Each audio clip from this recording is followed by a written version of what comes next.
আসসালামু আলাইকুম। আমরা জানবো বিখ্যাত উপন্যাস, বিখ্যাত নাটক, বিখ্যাত সাহিত্য বিষয়ক গ্রন্থ, ভাষা আন্দোলন ভিত্তিক গ্রন্থ, মুক্তিযুদ্ধ ভিত্তিক গ্রন্থ, সাহিত্যিকদের উপাধি, ছদ্মনাম, বিখ্যাত উক্তি থেকে কিছু গুরুত্বপূর্ণ প্রশ্ন উত্তর, যেগুলো প্রাইমারি, বিসিএস, অন্যান্য পরীক্ষার জন্য খুবই গুরুত্বপূর্ণ। চ্যানেলটি সাবস্ক্রাইব করে সাথে থাকুন। Model test 16। মডেল টেস্ট 16 আজকে। ওয়ারিশ উপন্যাসটির রচয়িতাকে। ওয়ারিশ উপন্যাসটির রচয়িতা হচ্ছে শওকত আলী।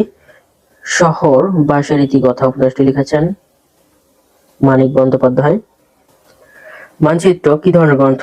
মানচিত্র এটি হচ্ছে কাব্যগ্রন্থ। নিচের কোনটি কবিগুরু রবীন্দ্রনাথ ঠাকুরের সাংকেতিক নাটক? সাংকেতিক নাটক হচ্ছে রাজা। হুতুম প্যাঁচার নকশা কোন জাতীয় রচনা? হুতুম প্যাঁচার নকশা এটি রম্য রচনা। নাটক ও প্রহসনের মধ্যে পার্থক্য কি? নাটক ও প্রহসনের মধ্যে পার্থক্য হচ্ছে ব্যঙ্গ বিদ্রূপে। কোনটি ভাষা আন্দোলন ভিত্তিক কবিতা? ভাষা আন্দোলন ভিত্তিক কবিতা হচ্ছে অমর একুশে। ভাষা আন্দোলন ভিত্তিক গ্রন্থ আরেক ফাল্গুন কে রচনা করেছেন? আরেক ফাল্গুন রচনা করেছেন Zahir Raihan. The liberation of Bangladesh গ্রন্থটির রচয়িতাকে? Major general Sukhwant Singh. পায়ের আওয়াজ পাওয়া যায় কাব্যগ্রন্থটির মূল বিষয় কি? পায়ের আওয়াজ পাওয়া যায় এটির মূল বিষয় হচ্ছে মুক্তিযুদ্ধ।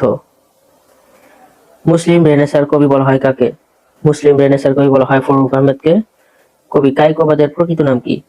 কবি কায়কোবাদের প্রকৃত নাম হচ্ছে কাজীমাল কুরাইশি। চাষি ওরা নয়কো চাষা নয়কো ছোট লোক, কে বলেছেন এটি? এটি বলেছেন নজরুল ইসলাম।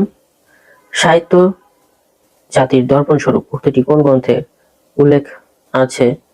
বই পড়া গ্রন্থে। কেন পান্থ ক্ষান্ত হে দীর্ঘ পথ কার লেখা? এটি লিখেছেন কৃষ্ণচন্দ্র মজুমদার। ও আমার দেশের মাটি দেশাত্মবোধক বিখ্যাত এই গানটির রচয়িতাকে? এই গানটির রচয়িতা রবীন্দ্রনাথ ঠাকুর। কোনটি মুক্তিযুদ্ধ ভিত্তিক চলচ্চিত্র? চলচ্চিত্র হচ্ছে ধীরে বহে মেঘনা। নিচের কোনটি ভাষা আন্দোলন ভিত্তিক চলচ্চিত্র? ভাষা আন্দোলন ভিত্তিক চলচ্চিত্র হচ্ছে ধ্রুবতারা। নিম্নের কোনগুলো ত্রয়ী উপন্যাস নয়?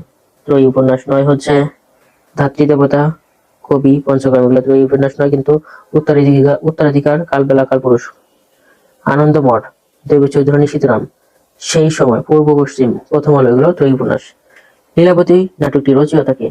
লীলাবতী নাটকটি রচনা করেছেন দীনবন্ধু মিত্র। প্রখ্যাত ঔপন্যাসিক হুমায়ুন আহমেদের প্রথম উপন্যাস কোনটি? হুমায়ুন আহমেদের প্রথম উপন্যাস হচ্ছে নন্দিত নরকে। 69-এর গণঅভ্যুত্থানের প্রেক্ষাপটে রচিত উপন্যাস কোনটি? চিলেকোঠার সাফাই। বীরবল কোন লেখকের সাহিত্যিক ছদ্মনাম? বীরবল হচ্ছে প্রমোদ চৌধুরীর ছদ্মনাম। একুশের গল্প প্রবন্ধটি কার লেখা? একুশের গল্পটি লিখেছেন জহির রায়হান।